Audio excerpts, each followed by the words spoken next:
Well, thank you so much. President Grimson, Prime Ministers, Ministers, Excellencies, ladies and gentlemen, dear friends. First of all, I'd like to thank you most sincerely, President Grimson, for inviting me to be a part of this important discussion on Arctic issues. It is a part of the world, as some of you know, that is very dear to my heart, despite Monaco's distance from the Arctic Circle. For quite a number of years now, it has been a subject on which I've been able to get interested in and hopefully be effective on some areas, in some areas, and with some programs with my foundation and the Monaco government. Of course, the earliest recollections I have of my family's involvement with the Arctic go back to my great-great-grandfather, Prince Albert I, who, as you know, as some of you know, had traveled here 4 times on different expeditions over a century ago. And I was privileged to follow his footsteps and celebrate those undertakings a few years ago, and many visits to the Arctic region since then have made me more aware of the issues and the challenges that it is facing. I'd like to extend once again my special thanks to you, President Grimson, for your leadership and your incredibly powerful voice on these issues, and for the success of this forum that is, I think, vastly due to this leadership of yours. So thank you. Discussing Arctic issues is more than ever necessary today, as we see with all your participation in this room. Making it the focus of our discussions just a few weeks, as you said, President, before COP21 meeting in Paris is extremely timely. And doing this in the presence of various prominent figures from all over the world is, I believe, highly appropriate. Only a few years ago, when most of us started to turn our attention to this issue, the Arctic did not present the form we know today. In hardly 3 decades, the Arctic landscape has significantly changed at all levels. Of course, there are the new dangers resulting from a combination of 3 phenomena. Of course, climate change, which has considerably upset the balance of different ecosystems, technical progress with the increasing risk of uncontrolled exploitation of local resources, and the relatively legal void which promotes this ominous headlong rush. All 3, of course, are connected. By opening up new routes, by authorizing their exploitation, climate change spurs the progress of a technique whose expansion is currently not limited by any international binding commitment. Over the last few years, the environmental awareness worldwide, from Asia to Africa, from the polar circle to Tierra del Fuego, has been awakened. The awakening has marked the beginning of a new era for the Arctic, a new era which is still incomplete, but whose consequences are already very real, consequences of universal concern. Everyone is not aware that the future of the Arctic is crucial, far beyond its neighboring countries. Everyone is aware, I think, that the behavior patterns of our planet have a direct impact on the Arctic situation. This awareness enables us, I believe, to better understand the true nature of the environmental crisis we are facing. It is a crisis which is unique and global, a crisis which concerns every region of the world, a crisis which calls for solutions on a similar scale. They consist of dialogue, work of persuasion, and, of course, practice. Work which I believe needs to target 3 audiences in particular with 3 different goals. First, multilateral fora, especially the United Nations, but also civil society, NGOs, and businesses which are taking an increased interest in the Arctic and consequently are becoming increasingly capable of influencing the future of these regions. Finally, and this should be at the core of our discussions, the indigenous populations, those whose past was forged by the Arctic and whose future must more than ever be embodied by it. Multilateral fora are the most relevant scale to address these issues which concern the entire planet. It would be unrealistic to want to move forward alone. This does not mean that the bordering countries do not have a specific responsibility to play in the Arctic, of course, but it does mean that they cannot evade the duty of collective responsibility. It also implicates for the other countries of the world the duty to focus properly on the Arctic. The interest shown by an increasing number of states in this work carried out by the Arctic Council should find itself be considered a positive element and a sign of greater shared responsibility across the globe. This multilateral work we need to accomplish should, I believe, target a dual objective, local and global. Locally, it does require the implementation of specific protective mechanisms, which are necessary due to the importance and fragility of the Arctic. And globally, this implicates a more coordinated and ambitious political action against global warming, which is currently one of the greatest threats for the region. As for the specific nature of this region, I believe that we need first and foremost to develop as quickly as possible large preservation areas based on the model of MPAs, of marine protected areas. This is a way of ensuring the protection of a precious biodiversity between all of them. The U.S. administration has adopted the promotion of protected areas and integrated system-based management as part of its Arctic Council chairmanship agenda. It is our hope that the Arctic countries will take the necessary steps to establish a connected network of Arctic MPAs. However, on a broader scale, we need to think of new tools which are more adapted to current Arctic issues. The United Nations Convention on the Law of the Sea could be enhanced in order to address the challenges of the Arctic more efficiently.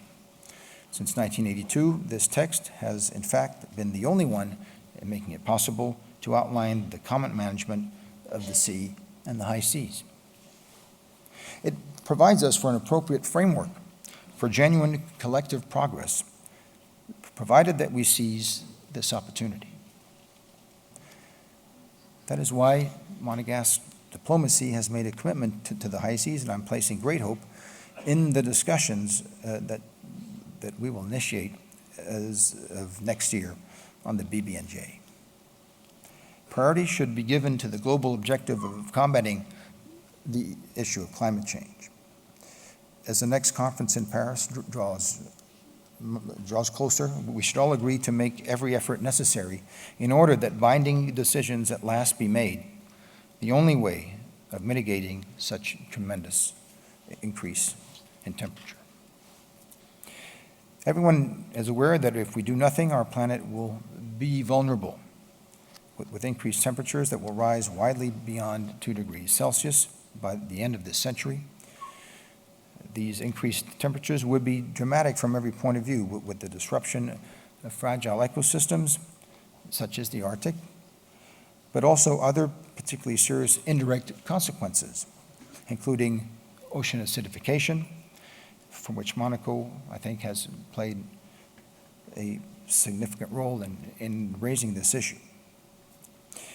We also need to increase our scientific knowledge, and that's why, for example, my foundation has launched the World Climate Research Program with WMO, and to launch this competition to design an autonomous underwater glider, it's called, to collect data from under the sea ice. And this is why we must join forces around binding objectives to limit greenhouse gas emissions, and we must all reduce our consumption of fossil fuels, as several countries are doing now, and I'm happy to say that Monaco is as well. This involves both the development of clean energies and improved energy efficiency. It is a long and arduous and difficult task, especially in times of economic uncertainty. But it is the only way that this will enable us to break with the spiral of environmental destruction, and thus ensure a serene and sustainable future, the Arctic included. At a time when the threats are also related to the prospects of oil exploitation and the potential ensuing risks of oil spills, we need to work absolutely together on a wider scale in order to set up a carbon-free economy, the only way of protecting ourselves against these hazards. Faced with such a vast challenge as changing our economic model, we have no other choice but to work in close cooperation with civil society. We will do nothing against the populations and nothing without them. This is the second direction in which we need to make efforts, and undoubtedly it is one of the most promising.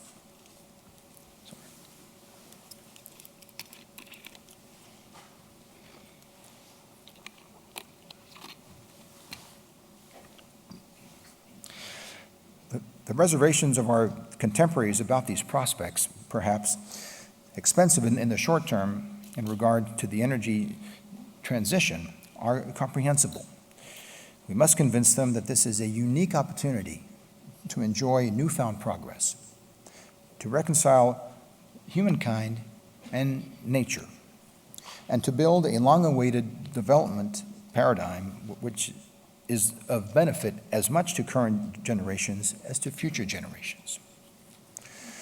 For this, it is particularly important to work in conjunction with the corporate world, which must often have the innovation that mankind needs and which meets its desires and supports its development.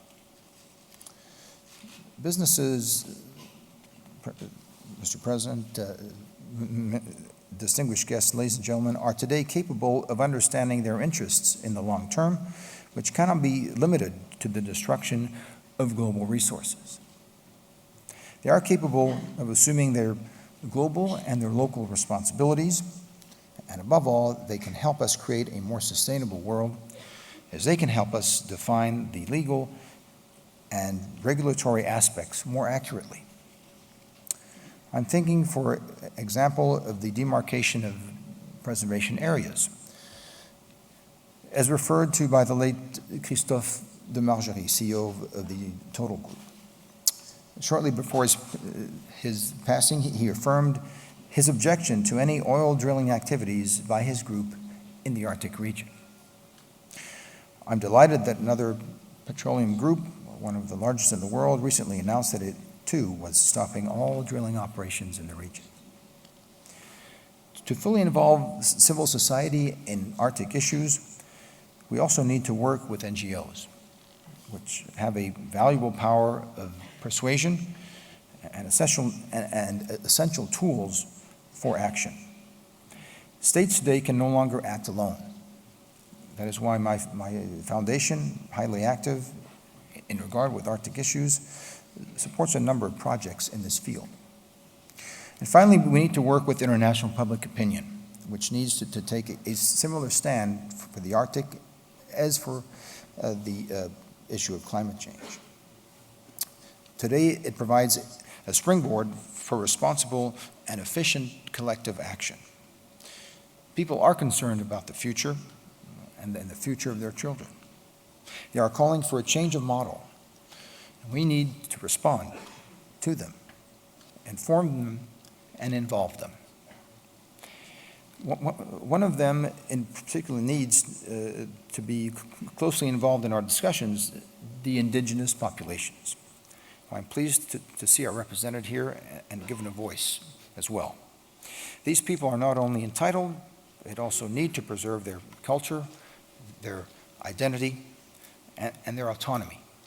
But they also need to adapt, to open up, to acquire the keys of this world which must not be built without them.